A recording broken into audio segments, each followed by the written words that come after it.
ಕಾಂಗ್ರೆಸ್ನಲ್ಲಿ ಸಿದ್ದರಾಮಯ್ಯ ಇಳಿತಾರೋ ಹೋಗ್ತಾರೋ ಎನ್ನುವಂತಹ ಚರ್ಚೆಗೆ ಕ್ರಾಂತಿ ಅಂತ ಹೆಸರು ಕೊಟ್ಟಿದ್ದಾರೆ ಅಂತ ಹೇಳಿ ಈಶ್ವರಪ್ಪ ಹೇಳಿಕೆಯನ್ನು ಕೊಟ್ಟಿದ್ದಾರೆ.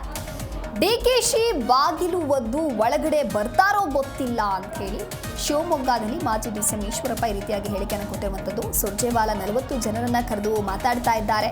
ರಾಜಣ್ಣ ಸೆಪ್ಟೆಂಬರ್ನಲ್ಲಿ ಕ್ರಾಂತಿ ಆಗುತ್ತೆ ಅನ್ನುವಂಥ ಹೇಳಿಕೆಯನ್ನ ಈಗಾಗಲೇ ನೀಡಿದ್ದಾರೆ. ಕಾದು ನೋಡೋಣ ಹಾಗಾದ್ರೆ ಏನಾಗುತ್ತೆ ಅಂತ ಹೇಳಿ ಈಶ್ವರಪ್ಪ ಇಲ್ಲಿ ಹೇಳಿಕೆಯನ್ನ ಕೊಟ್ಟಿದ್ದಾರೆ. ರಾಜ್ಯ ಕಾಂಗ್ರೆಸ್ನಲ್ಲಿ ಇದೀಗ ನಾಯಕತ್ವದ ಬದಲಾವಣೆಯ ಕುರಿತಂತೆ ಜೋರಾದ ಜಟಾಪಟಿ ನಡೀತಾ ಇದೆ. ಈ ಬೆನ್ನಲ್ಲೇ ಕೆಎನ್ ರಾಜಣ್ಣ ಸೆಪ್ಟೆಂಬರ್ನಲ್ಲಿ ದೊಡ್ಡ ಕ್ರಾಂತಿ ನಡೆಯಲಿದೆ ಅನ್ನುವಂಥ ಹೇಳಿಕೆಯನ್ನ ಕೂಡ ನೀಡಿದ್ದಾರೆ. ಇನ್ನು ಈ ಎಲ್ಲ ಬೆಳವಣಿಗೆಯನ್ನ ಗಮನಿಸಿ ಶಿವಮೊಗ್ಗದಲ್ಲಿ ಮಾಜಿ ಡಿಸಿಎಂ ಈಶ್ವರಪ್ಪ ಈ ರೀತಿಯಾಗಿ ಹೇಳಿಕೆ ಕೊಟ್ಟಿದ್ದಾರೆ. ಸಿದ್ದರಾಮಯ್ಯನವರು ಇಳಿತಾರೋ ಹೋಗ್ತಾರೋ ಅನ್ನೋದು ಚರ್ಚೆ.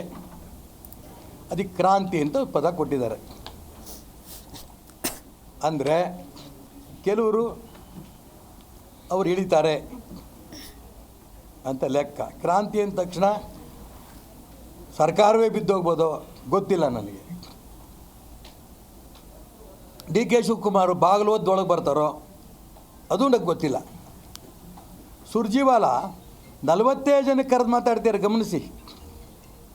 2 ದಿನ 3 ದಿನ ಇಲ್ಲಿದ್ದು 40 ಜನ MLAಗಳು ಕರೆದು ಯಾಕೆ ಮಾತಾಡ್ತಿದ್ದಾರೆ? 136 ಜನ MLAಗಳು ಉಳಿದದ್ದು ಏನು ತಪ್ಪು ಮಾಡಿದ್ರು ಅವರು? ಅವ್ರನ್ನ ಯಾಕೆ ಕರೆದಿಲ್ಲ? ಈ 40 ಜನ ಯಾವ ಗುಂಪು? ಸಿದ್ದರಾಮಯ್ಯ ಇರಬೇಕು ಅನ್ನೋಂಥ ಗುಂಪು, ಬೇಡ ಅನ್ನೋಂಥ ಗುಂಪು, ಚುನಾವಣೆ ಮಾಡಬೇಕು ಅಂತ ಹೇಳೋಂಥ ಗುಂಪು? ಸುರ್ಜೇವಾಲದ ಮನಸ್ಸಿನಲ್ಲಿ ತಮಗೆ ಯಾರು ಬೇಕೋ ಅವ್ರಿಗೆ ಮಾತ್ರ ಕರೆದಿದ್ದಾರೋ ನನಗೆ ಡೀಟೇಲ್ ಗೊತ್ತಿಲ್ಲ. ಕರೆದಿರೋದಂತೂ ಹೌದು, ರಾಜಣ್ಣ ಹೇಳಿರೋದು ಹೌದು, ಕ್ರಾಂತಿ ಆಗತ್ತೆ ಅಂತ. ಆ ಕಾಂಗ್ರೆಸ್ಸಿನ ಮಂತ್ರಿಗಳಲ್ಲೇ ಅನೇಕ ಅಭಿಪ್ರಾಯ.